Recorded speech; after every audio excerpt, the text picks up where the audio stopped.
दोस्तों, पिछले सेक्शन में हमने बात की प्रॉम्प्ट इंजीनियरिंग की। प्रॉम्प्ट इंजीनियरिंग मींस प्रॉम्प्ट को इंजीनियर करना। तो ये कैसे किया जाए? इसका कोई मेथड होगा, कोई तरीक़ेकार होगा। एक अच्छा क्वालिटी प्रॉम्प्ट लिखने के लिए क्या-क्या रिक्वायर्ड है? हमें किन ऐसी पर्टिकुलर चीज़ों के ऊपर स्किल सेट हासिल होना चाहिए, जिसके तहत हम कह सकते हैं कि हमने एक अच्छा प्रॉम्प्ट लिखा है, एक क्वालिटी प्रॉम्प्ट लिखा है इंजीनियरिंग परफॉर्म करके। उसके लिए हमें बस एक पर्टिकुलर एरिया का ख्याल रखना है कि एक अच्छा और एक यूज़फुल प्रॉम्प्ट जो है वो जितना ज़्यादा सिंपल होगा उतना ज़्यादा अंडरस्टैंडेबल होगा। तो किसी भी प्रॉम्प्ट को इंजीनियर करने के लिए हम डिफरेंट एलिमेंट्स की इंक्लूजन का इस्तेमाल करते हैं। वो हैं टोटल 10 एलिमेंट्स। सबसे पहला एलिमेंट है इंस्ट्रक्शन।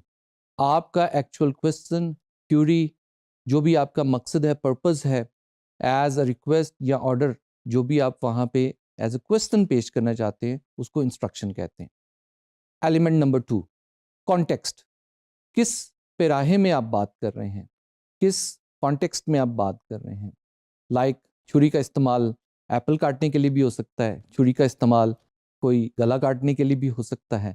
तो इन दोनों के कॉन्टेक्स्ट डिफरेंट है। तो आपके प्रॉम्प्ट के अंदर आपका कॉन्टेक्स्ट शामिल होना चाहिए ताकि आपका जेन एआई टूल समझ सके कि किस पर्टिकुलर दायरे में बात की जा रही है। उसके अलावा अपने प्रॉम्प्ट को सपोर्ट करने के लिए इनपुट डेटा आप देते हैं। कुछ हिस्ट्री का डेटा हो सकता है, कुछ रेलेवेंट डेटा जो आप समझते हैं कि सामने वाले को बात समझाने के लिए ज़रूरी है, उसका इंक्लूजन ज़रूरी है। चौथे नंबर पर जो एलिमेंट आता है वो one of the most important element है, जिसको हम पर्सोना कहते हैं।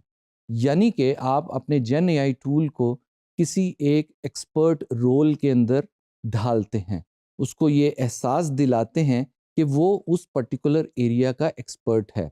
मिसाल के तौर पर आपको अगर एक डिस्क्रिप्शन चाहिए over the process of photosynthesis, तो आप अपने जेन एआई टूल को बोलें कि यू बीइंग अ बॉटनिस्ट और you being a biology teacher और बायोलॉजिस्ट, तो आपने उसको वो पर्सोना या वो रोल दे दिया ताकि वो एज ए एसएमई या सब्जेक्ट मैटर एक्सपर्ट उस पर्टिकुलर प्रॉम्प्ट को डील कर सके। तो इस पर्टिकुलर एलिमेंट को पर्सोना कहते हैं। Other than that, the fifth element is output format. आपको समराइज्ड फॉर्मेट में चाहिए, डिटेल फॉर्मेट में चाहिए, बुलेटेड, नंबर्ड, और इसी तरह ही वीडियो फॉर्मेट चाहिए, ऑडियो फॉर्मेट चाहिए या इमेज फॉर्मेट चाहिए। यहाँ पे आप इस एलिमेंट का इस पर्टिकुलर प्रॉम्प्ट के अंदर जिक्र कर सकते हैं। The next sixth element is known as tone. You want to be very formal tone, professional tone, casual tone, emotional tone. जितनी भी आपके अंदर टोन्स हैं एज ए ह्यूमन बीइंग्स आप इस्तेमाल कर सकते हैं। आप वहाँ पे मेंशन कर सकते हैं अपने इंजीनियर्ड प्रॉम्प्ट के अंदर, ताकि आपका आउटपुट उसी टोन में दिया जा सके। आप वहाँ पे ये भी मेंशन कर सकते हैं कि आपको आउटपुट फॉर्मेट किस टोन में चाहिए। Then comes the next element known as exemplar. जैसे हम छोटे बच्चे को सिखाते हैं छोटी छोटी एग्जाम्पल्स देकर कि कौन सा काम कैसे परफॉर्म करना है, इसी तरह ही अपने प्रॉम्प्ट को गाइड करने के लिए हम छोटी छोटी एग्जाम्पल्स का जिक्र कर सकते हैं in a single statement to guide the format and processing of generative AI tool. Next बारी आ जाती है एक और इम्पॉर्टेंट एलिमेंट की, दैट इज कॉन्स्ट्रेंट। छोटे छोटे कॉन्स्ट्रेंट्स लगाना, रेंजेस प्रोवाइड करना, ग्रेटर देन, लेस देन या पर्टिकुलर हर्डल्स बीच में बताना कि आपको कितने स्कोप के अंदर अपना आउटपुट चाहिए, ये कॉन्स्ट्रेंट्स का पार्ट आ जाता है। Other than that we do have next element known as delimiter. जैसे आप एक ही सांस के अंदर एक लंबा चौड़ा पैराग्राफ बोलते हैं तो सामने वाले की समझ में कम आता है, इसी तरह ही जेन एआई टूल की समझ में ये बात इतनी आसानी से नहीं आती है। आपको रुक रुक कर, ब्रेक्स दे देकर इनका इस्तेमाल करना है। मिसाल के तौर पर डेलिमीटर्स का इस्तेमाल, for an example, full stop कहीं पे लगाना, कहीं पे कॉमा का इस्तेमाल करना, और इसी तरह के और इंग्लिश लैंग्वेज के अंदर जो डिफरेंट डेलिमीटर्स पाए जाते हैं उनका इस्तेमाल करना आपके प्रॉम्प्ट को एक तो ब्रेक्स देता है, अंडरस्टैंडेबल बनाता है, सिंप्लीफाई करता है। तो जितना सिंप्लीफाई होगा उतना अंडरस्टैंडेबल हो जाएगा। The last one is known as the technique. Technique कुछ सिंपल हैं, कुछ प्रोफेशनल हैं। हम जो आमतौर पर टेक्निक इस्तेमाल करते हैं प्रॉम्प्ट इंजीनियरिंग के लिए, दैट इज नोन एज रीआइट्रेशन और री एक्सपेरिमेंटेशन। इसमें हम प्रॉम्प्ट को बार बार चेंज करते हैं for the sake of getting improved output. एक टेक्निक ये है। दूसरी technique step by step reasoning के साथ की जा सकती है। इसी तरह एक तीसरी टेक्निक है जिसको हम रोल प्ले कहते हैं। Other than that thinking and thought process की टेक्निक्स भी हैं जो कि प्रोफेशनली बहुत ज़्यादा एडवांस टेक्निक्स हो जाती हैं। But it depends upon your requirement what type of technique you are using to get what type of an output. तो दोस्तों इन 10 एलिमेंट्स का इस्तेमाल हम एक प्रैक्टिकल एग्जाम्पल में देखते हैं। चले आइए स्क्रीन की तरफ चलते हैं और इन एलिमेंट्स का स्टेटमेंट्स के अंदर इस्तेमाल एक इंजीनियर्ड प्रॉम्प्ट में कैसे किया जाता है वो डिमॉन्स्ट्रेट करते हैं एक इंजीनियर्ड प्रॉम्प्ट लिखकर। जी दोस्तों, अभी आपने सीखा कि आपको कौन कौन से 10 एलिमेंट्स अपने प्रॉम्प्ट में इस्तेमाल करने। चले आइए हम इसकी एक एग्जाम्पल भी जो है ना वो लिखते हैं। एक अच्छा सा प्रॉम्प्ट डिज़ाइन करते हैं, उसको इंजीनियर करते हैं और फिर उसका आउटपुट चेक करते हैं। तो हमारी क्यूरी जो है वो रिलेटेड है उस पर्टिकुलर एरिया पर जो आजकल बड़ा हॉट है। मिसाल के तौर पर क्लाइमेट चेंज। हम different causes of climate change के बारे में जो है ना वो मालूमात हासिल करना चाहते हैं। तो हम चाहते हैं ये हमें एक टीचर अपने अंदाज में इन कॉजेज़ को समझाए और बहुत ही स्पेसिफिक लिमिटेड आउटपुट जो है ना वो हमें प्रोड्यूस हो जो 3, 4 या 5 बुलेट्स का हो सकता है ताकि हम उन मेजर कॉजेज़ को समझ सकें। तो चलते हैं बारी बारी अपने उन एलिमेंट्स को इम्प्लीमेंट करने इस पर्टिकुलर एग्जाम्पल के अंदर।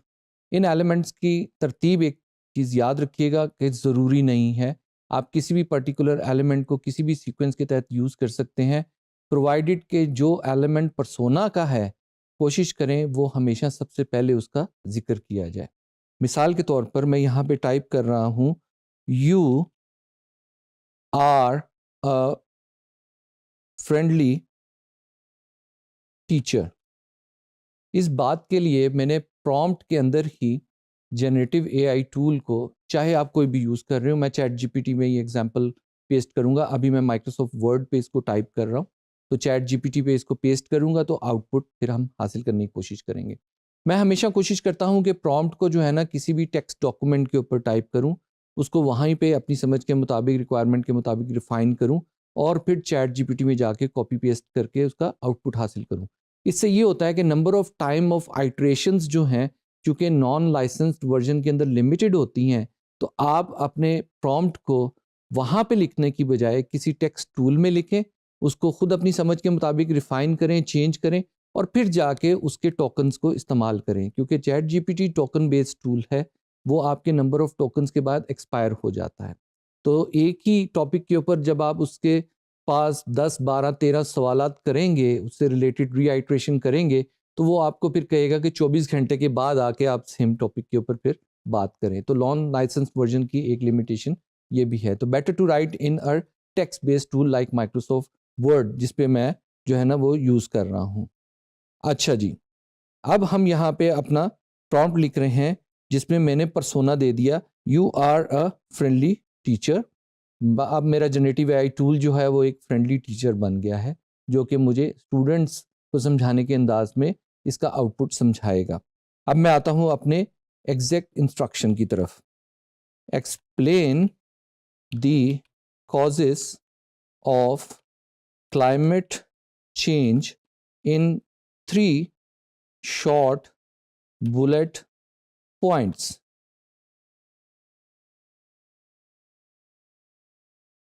ये मेरी जी इंस्ट्रक्शन हो गई जिसके अंदर मैंने एक ही अपनी क्यूरी डिफाइन की है। यहाँ पे मल्टीपल क्यूरीज मैं नहीं दे रहा।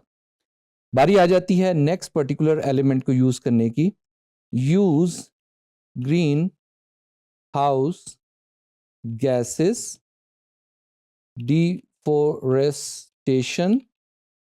And industrialization as examples. मैंने एग्जाम्पलर भी दे दिया। अब इन 3 चीज़ों के एग्जाम्पल लेते हुए मेरा चैट जीपीटी या जनरेटिव एआई टूल जो है वो आउटपुट जनरेट करने की कोशिश करेगा। अच्छा, अब मैं आगे सिंप्लिसिटी की तरफ जाता हूँ। Keep the explanation simple and clear for school students. Difficulty level set कर दिया कि ये स्कूल के बच्चों को आप समझाना है। अगर आप इस चीज़ को ओपन छोड़ देंगे तो वो खुद से परसीव करेगा कि मुझे कहाँ पे किस लेवल के बच्चों को समझाना है। तो आउटपुट की डिफ़िकल्टी लेवल भी जो है ना यहाँ पे आपने डिफ़ाइन कर दी। ये आउटपुट फॉर्मेट का पार्ट है कि कौन सी लैंग्वेज और किस सिंप्लिसिटी के साथ आपको आउटपुट डिफ़ाइन करना है। अदर देन दैट मैं टोन का जिक्र कर लेता हूँ।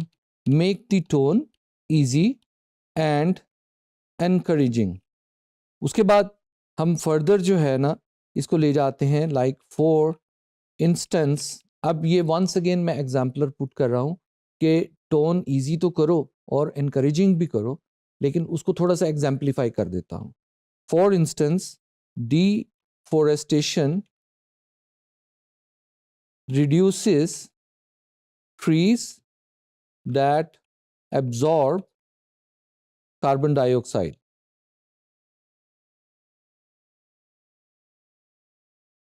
जी ठीक हो गया। ये साथ मैंने जो है ना वो मेंशन कर दिया एज एन एग्जाम्पलर ताकि scope of the output set किया जा सके। उसके साथ ही मैं अब कॉन्स्टेंट देने लगा हूं। Stay under 100 words. 100 वर्ड्स से ज़्यादा का आउटपुट जो है ना वो नहीं आना चाहिए, अंडर 100 वर्ड्स रहना चाहिए। ये मैंने कांस्टेंट दे दिया कि 3 बुलेट पॉइंट्स भी जो है ना वो आ रहे हैं, लेकिन 100 वर्ड्स ओवरऑल जो है ना उस तक की बात रहे। बहुत ज़्यादा लंबी एक्सप्लेनेशन इसमें ज़रूरत नहीं है। उसके बाद मैं फॉर्मेट की बात कर लेता हूँ। Separate each bullet point with double dash, कि हर बुलेट पॉइंट से पहले जो है ना वो डबल डैश लगा दें। आप यहाँ पे अपनी फॉर्मेटिंग के लिए कोई भी और बुलेटेड स्टाइल यूज़ कर सकते हैं। ठीक हो गया। देन मैंने उसको थोड़ा सा और सोचने पे मजबूर करने के लिए लिख दिया, think step by step before giving the final answer. ये स्टेटमेंट लिखने के बाद उसके थॉट प्रोसेस को हमने इवोक करना है ताकि वो सीक्वेंशियल बुलेट्स के अंदर जो है ना वो आपका आउटपुट फॉर्मेट या आंसर दे सके। तो ये हमारा एक कंप्लीट प्रॉम्प्ट हो जाता है।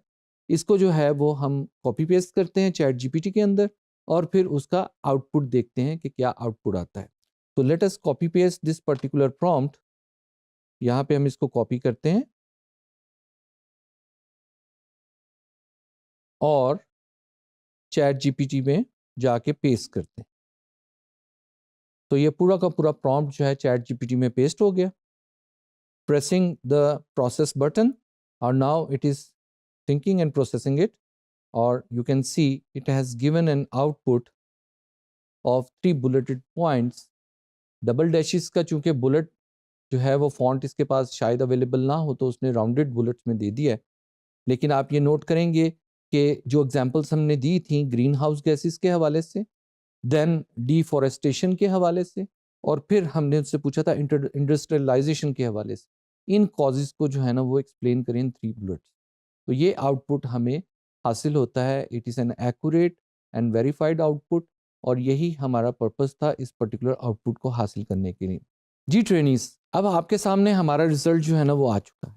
इसमें आप नोट करें कि जो एग्जाम्पलर्स हमने दिए थे उसको, like green house gases, other than that deforestation और फिर इंडस्ट्रियलाइजेशन, इस हवाले से जो क्लाइमेट चेंज के कॉजेज़ हैं उनको 3 बुलेट्स में डिफाइन करना था। तो आउटपुट हमारे सामने एग्जैक्टली जो हमारा मकसद था वो आउटपुट ही हमें हासिल हुआ है।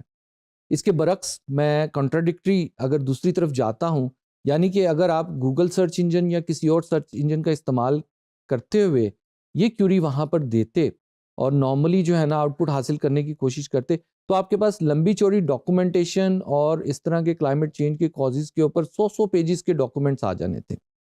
उसके अंदर से आपको जो है ना वो फिर एक्सट्रैक्ट करना, तलाश करना, इवेल्युएट करना माइट टेक सम डेज। अभी आप फ्रैक्शन ऑफ सेकंड के अंदर वो 3 बुलेट्स हासिल करके बैठ गए हैं, जो कि आपने प्रॉम्प्ट इंजीनियरिंग के तहत एक अच्छा प्रॉम्प्ट लिखते हुए, क्वालिटी प्रॉम्प्ट लिखते हुए आपने यहाँ पे हमने डिमॉन्स्ट्रेट किया है आप लोगों को।